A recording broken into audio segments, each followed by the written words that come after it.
18/11, 8:34 p.m. plus 92-332-1558180. At the foothills of the twilight-colored mountains lay a simple, innocent little settlement. It was a small village, but life in it flowed quietly and peacefully. The mountain peaks often disappeared into the clouds, making it feel as if the sky itself was whispering secrets to the earth. In one corner of this village lived a poor but patient and grateful farmer named Mustafa. His home was a simple mud hut. The door was wooden, but the worn-out walls trembled even in mild rain. He owned a small barren field, so unproductive that it could barely yield enough grain to survive. But whatever little it produced, he accepted it as Allah's trust. The greatest wound in Mustafa's life was the death of his wife years ago. The couple had lived their whole lives without the blessing of children. After her passing, his loneliness grew deeper. His heart often sank into silence, but the chirping of birds would soothe his wounds. Those birds were his only companions, and he often shared pieces of his dry bread with them. But above the peace of this village, there was a place that filled every tongue with fear, the peak of the mountain where stood the dark fortress of Barkash, a notorious and bloodthirsty sorcerer. It was not made of ordinary stone but of black, glass-like rocks that shone like obsidian. People said he had lived for centuries. Nobody knew whether he was a man or a wandering shadow from the world of Yin.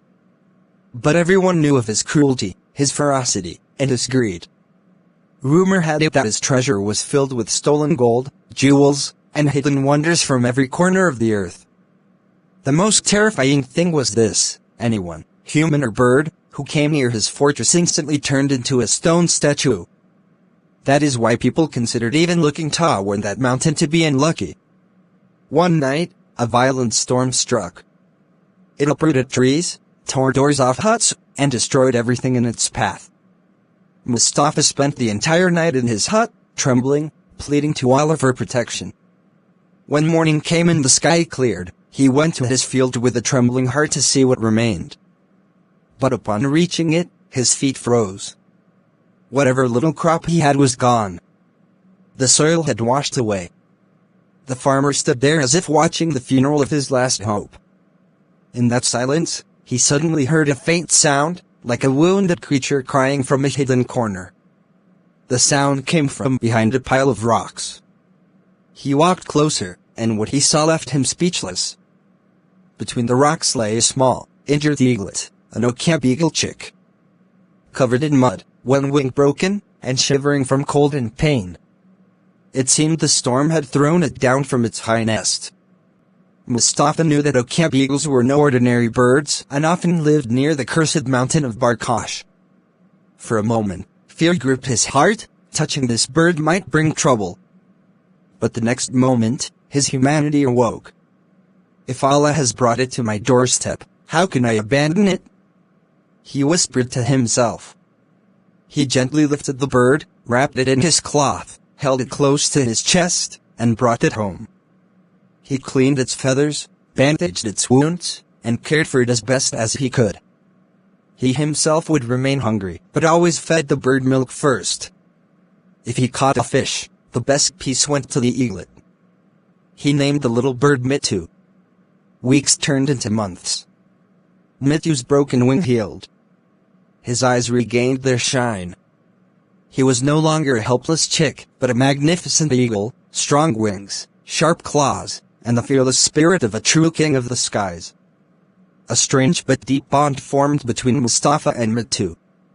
The bird was no longer just a creature. He had become Mustafa's son and friend. Mitu followed him to the fields, chased away thieving birds, and guarded the hut. When Mustafa called his name, Mitu circled high in the sky and landed on his arm. Mustafa's lonely life lit up again. But time never stops. One day, Mitu stood on a peak, staring at the sky for a long while. Then he looked at Mustafa, as if asking for permission. Mustafa understood. Eagles are born for the sky, not for huts. Tears gathered in his eyes, but with a faint smile he said, "Go, Mitu. Your home is where the sky calls you. I will not hold you back. May Allah be with you." Mitu gave him one last, loving look, spread his wings, and soared into the sky. Mustafa watched until the eagle vanished. He did not know that Mithu's departure was the beginning of a terrifying journey. 18/11, 8:34 p.m. plus 92-332-1558180. As the morning sun rose behind the hills of another village, its soft rays fell on Fahad's face. He opened his eyes in the dim room, and the first thing he remembered was his father's illness. His heart stung. But time was short. He quickly got up, performed ablution, prayed 2 rakahs, and asked Allah, "O Lord, if this journey for livelihood is in your path, grant me steadfastness." His mother wrapped a small piece of bread in cloth and handed it to him. "Son, stay hungry if you must, but don't eat even a bite earned through a lie." Fahad kissed her hand and left. The journey was long, dusty, and tiring. But a strange hope filled his heart, like a voice inside urging him, "Keep walking. Your effort will not be wasted." After several hours, he reached a city where laborers came seeking work. Construction was happening everywhere, walls rising, wood being cut, bricks being carried. Fahad asked for work at many places, but all positions were filled. Exhausted, he sat under a tree. Then a voice called, "Hey boy, you looking for work?" A merchant stood before him, transporting sacks of wheat between 2 warehouses. Fahad replied immediately, "Yes, sir. I can work. The pay is low, the load is heavy. Can you endure it?" He remembered his sick father and said firmly, "I will try. Strength comes from Allah." The merchant nodded and signaled him to follow. 18/11, 8:35 p.m. plus 92-332-1558180. The sacks were extremely heavy. Fahad's back bent, and his hands stiffened, but he didn't give up. While lifting the sack, he noticed a small envelope beneath it. Curious, he opened it, and froze. Inside were several gold coins. A whisper rose in his heart, "Take it. No one will ever know."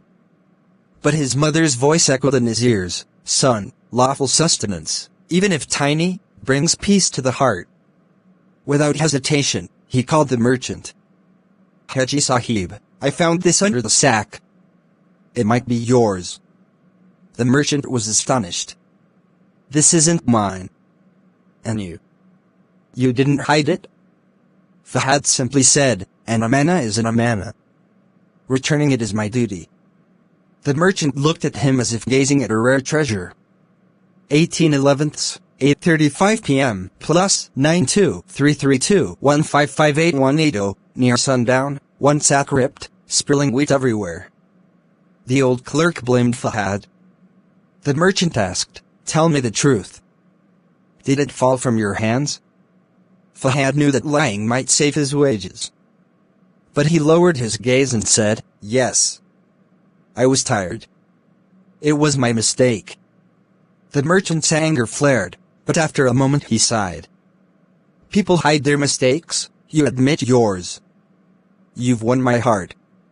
18/11, 8:36 p.m. plus 92-332-1558180. After prayers, the merchant called Fahad. Fahad feared his wages would be cut, or worse, nothing at all. But the merchant placed money in his hand. "This is your wage, and this is a reward for honesty." Fahad's eyes filled with tears. "I didn't do anything special." "No, son," the merchant replied. "These days, truth is special." He then said something surprising, "From tomorrow, you will work with me permanently. I'll pay you daily, and one day, I'll teach you how to change your life." Fahad walked home with renewed hope. That night, happiness entered their house for the first time in ages. The children ate to their fill. His father received medicine. And Fahad realized, truth is never wasted. It takes time, but its result is always bright.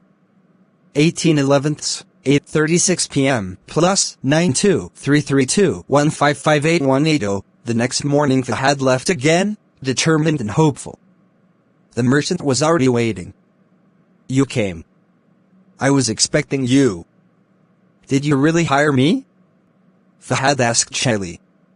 The merchant smiled. A man of honesty is a blessing.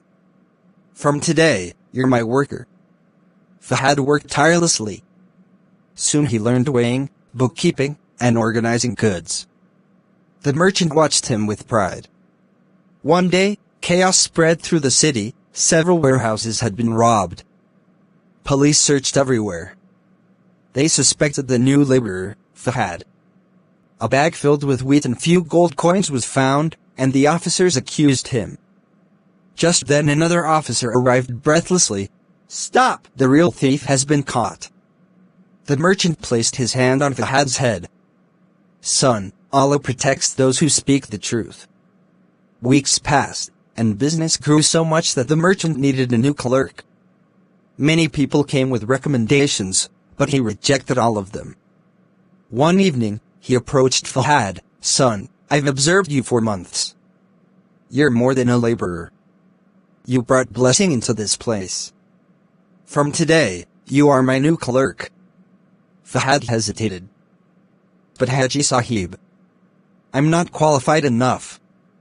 Qualification comes from the heart, not from a degree. When Fahad brought the news home, his mother prostrated in gratitude. His siblings rejoiced. His father, with tears in his eyes, said, I always told you, truth will reward you one day. Hope filled their home like never before. 18/11, 8:37 p.m. plus 92-332-1558180. Time passed. With hard work, honesty, and prayers, Fahad rose to an honorable position. People sought his advice. The merchant proudly said, he is not my son, but he is more than a son to me. Fahad often remembered the night when there was hunger in the house and darkness in the heart. He smiled and whispered, truth never fails. It only tests, and then raises you to greatness. Thus, Fahad's efforts, his mother's prayers, and his pure intentions transformed his dark nights into radiant days.